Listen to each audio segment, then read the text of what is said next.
La Fabrique Audio présente La Petite Histoire. www.lafabriqueaudio.com. Moi, je voulais être mécanicien.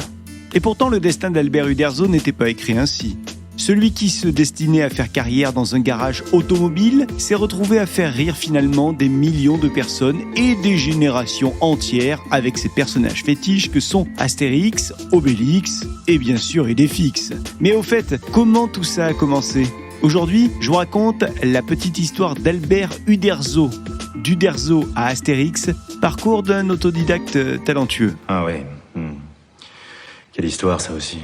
Salut tout le monde et bienvenue dans un nouvel épisode de La Petite Histoire. Je suis Florent Mounier, je vais vous narrer ce podcast qui a été écrit par Davy Moisson et il a été mixé et monté par Sébastien Girard. Merci d'être de plus en plus nombreux à nous écouter, vous êtes désormais plus de 70 000 chaque mois. Et un grand merci pour vos messages, vos commentaires qui nous font plaisir sur les réseaux sociaux. Et puis sur les applis de podcast comme Spotify notamment, sur laquelle vous pouvez nous laisser un maximum de commentaires. Et puis forcément, si vous soutenez ce podcast, allez laisser vos 5 étoiles sur Apple Podcast et Spotify. Il faut se plonger en 1927 pour voir le petit Alberto naître, dans un petit village peuplé d'irréductibles Gaulois qui résistent encore et toujours à l'envahisseur. Mais non, pardon, ça c'est une autre histoire. Non, là on est près de Reims. La famille Uderzo est italienne, elle est pauvre, travailleuse et elle connaît la valeur de l'argent. C'est quand Alberto a 2 ans que la famille part en région parisienne pour le travail du père, Silvio, qui est à la fois ébéniste, menuisier ainsi que luthier. En 1932, c'est à l'école maternelle que les talents de dessinateur d'Albert se confirment. Alors suite à la demande de sa maîtresse d'école, il illustre la fable de La Fontaine, le loup, la chèvre et l'agneau. À la vue de ces dessins, la maîtresse est stupéfaite parce qu'elle trouve que les traits de crayon d'Alberto sont d'une précision incroyable. L'instit mène alors notre dessinateur chez le directeur qui, pour l'encourager à persévérer, lui offre sa première boîte de crayons de couleur. Des crayons qui vont révéler son daltonisme. Un comble pour un futur artiste qui apprendra donc à dompter les couleurs pour ne plus rendre l'herbe rouge et les chevaux bleus. À l'âge de 9 ans, le dessinateur en herbe réalise ses premières planches de bande dessinée. Mais Albert reste à ce moment-là très admiratif de son grand frère et il veut être comme lui, mécanicien. Quelques mois plus tard, il y a un élément déclencheur qui va tout changer dans la vie d'Albert. Il découvre le fameux journal de Mickey. On entendra Albert Uderzo dire plusieurs fois du journal de Mickey « J'avais beaucoup d'estime pour Disney et je me disais que j'aimerais bien créer le mien. » Ouais, Albert se dit qu'un jour, il va créer son propre journal. Alors son grand frère Bruno, il croit vraiment en lui et il le mène un beau jour voir la SPE. C'est la Société Parisienne d'Édition qui propose en 1941 des journaux pour enfants.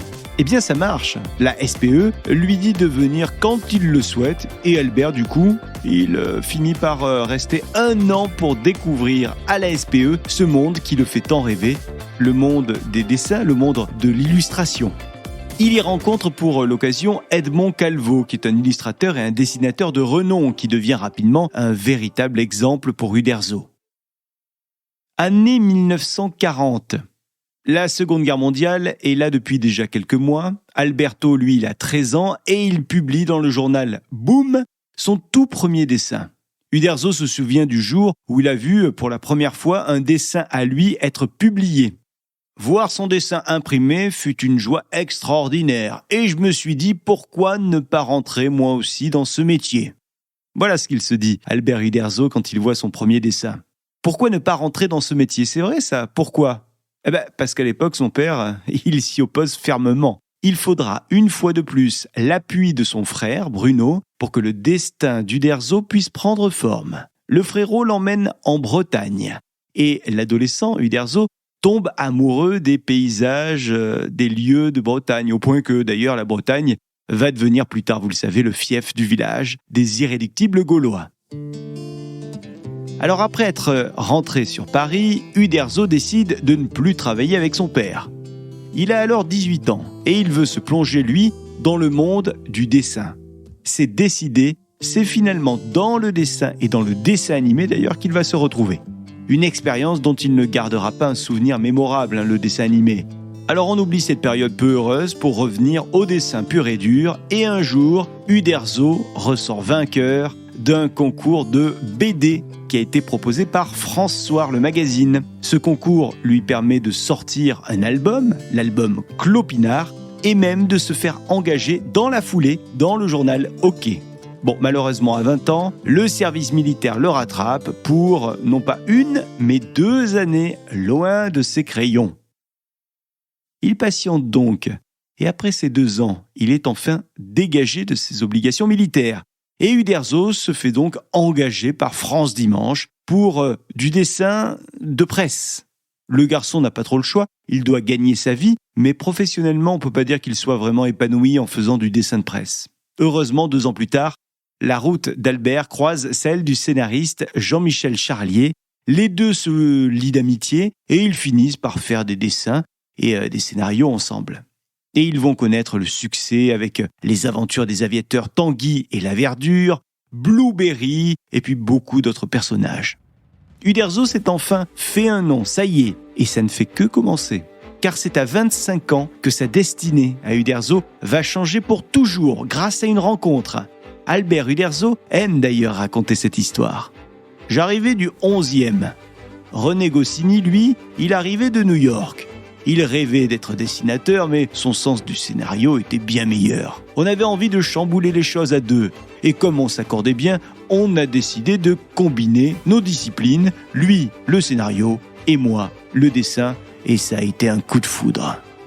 Bah oui, ça a été un coup de foudre entre Uderzo et Goscinny parce que tous les deux avaient les mêmes idées, les mêmes ambitions. Ils voulaient tous les deux apporter quelque chose de nouveau dans la bande dessinée humoristique. Sauf que malheureusement, l'humour de René Goscinny était parfois considéré comme trop intellectuel pour certains. Et les dessins d'Uderzo étaient de temps en temps mal acceptés, surtout par la profession. Donc les débuts des compères ont été difficiles. Mais un lien fraternel et éternel se tisse entre eux, avec comme point commun pour Uderzo et Goscinny un autre duo, Laurel et Hardy. Ce duo ne vous rappellerait-il pas étrangement 2 Gaulois, un petit et un costaud consommateur de sangliers ? Bon, pour s'imposer dans le métier, Goscinny et Uderzo vont prendre une décision qui va être décisive en 1955. Ils s'embarquent tous les deux dans la création d'une agence de pub et une agence d'édition. C'est ainsi que naissent Eddy France et Eddy Presse. René Goscinny et Albert Uderzo travaillent nuit et jour. Et c'est autour d'un apéro, un soir, chez Uderzo, dans un HLM à Bobigny, que l'idée des Gaulois germe. Mais des Gaulois humoristiques. C'est Goscinny qui a l'idée des noms se terminant par X, à cause de Vercingétorix. Uderzo dira d'ailleurs plus tard « Moi, j'avais en tête qu'un Gaulois ne pouvait être que grand. René m'a dit « Non, moi, ce Gaulois, je le vois petit et laid. » C'était pour contrecarrer les personnages de l'époque. J'ai donc dessiné Astérix, un petit débrouillard, avec l'esprit bien français du Gaulois. Il devait être seul, mais Obélix a été créé pour l'accompagner. Alors, faut savoir qu'au début, Astérix, il apparaissait avec une hache. Une hache qui a très vite disparu parce que c'était pas vraiment sympathique dans le dessin. Et le chien, il est fixe. Lui, il ne devait apparaître que timidement dans un album ou 2, mais le public l'a aimé et l'a donc réclamé. C'est ainsi que les irréductibles Gaulois, le trio on va dire, Obélix, Astérix et Idéfix, sont nés, le succès et la popularité de Goscinny et Uderzo également. Uderzo qui aime rappeler que lorsqu'il lisait les scénarios de Goscinny, c'était si drôle qu'il jubilait. Il recevait ça comme un cadeau. Uderzo dira d'ailleurs « Goscinny connaissait par cœur ma manière de dessiner. C'était une véritable osmose que nous avons eue jusqu'à son départ, malheureusement. » Bah oui, en effet, le 6 novembre 1977, René Goscinny meurt, victime d'une crise cardiaque. Il a à peine 51 ans. Et quand il apprend la nouvelle, Uderzo, lui, il est anéanti. Il est comme démoli. C'est un cauchemar pour lui. Il va rester 2 ans dans une sorte de coma. Un coma pendant lequel il ne va plus rien faire. Il est plus du tout créatif à ce moment-là de sa vie. Tout le monde pense d'ailleurs que Astérix, c'est fini. Mais un beau jour, Uderzo finit par se réveiller. Je cite « Je me suis dit qu'il fallait continuer à faire vivre ce personnage. Il restait encore l'un de ses 2 pères. Je me suis donc remis au travail. J'ai voulu également être auteur et méditer moi-même. C'est donc par cet élan de vie, de passion et d'hommage pour son binôme de toujours, Goscinny, qu'Albert Uderzo s'est transformé en véritable homme d'affaires. Son but, c'était continuer à faire vivre encore et toujours Astérix, Obélix et Idéfix et puis toute leur bande à travers une multitude d'albums, de films, mais aussi de dessins animés, de produits dérivés et même à travers un parc d'attractions dont il rêvait depuis longtemps. Il rêvait de voir ce parc d'attractions en 1981, mais finalement, le parc Astérix a ouvert ses portes en 1989. Durant plus de 6 décennies, Uderzo a donc pu partager son talent et sa passion à des millions de fans à travers le monde. Et après 62 ans de carrière, un triste jour de mars 2020, Astérix devient orphelin.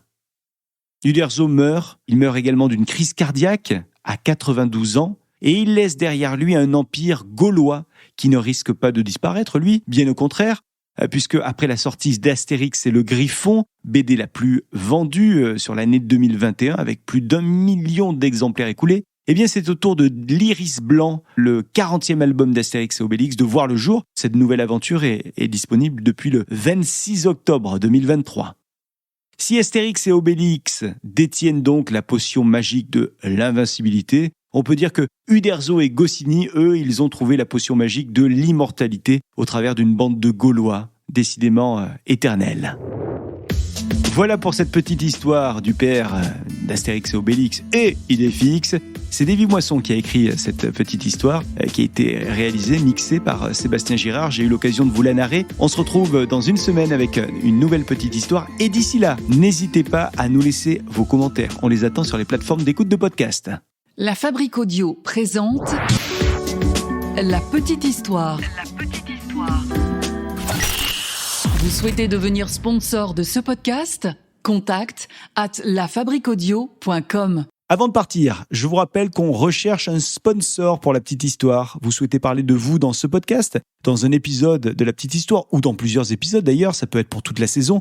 Dites-le nous, La Petite Histoire étudie chaque proposition avec intérêt. Et on peut même en parler de vive voix. On attend vos messages en tout cas. Contact @lafabriqueaudio.com, la fabrique avec un K.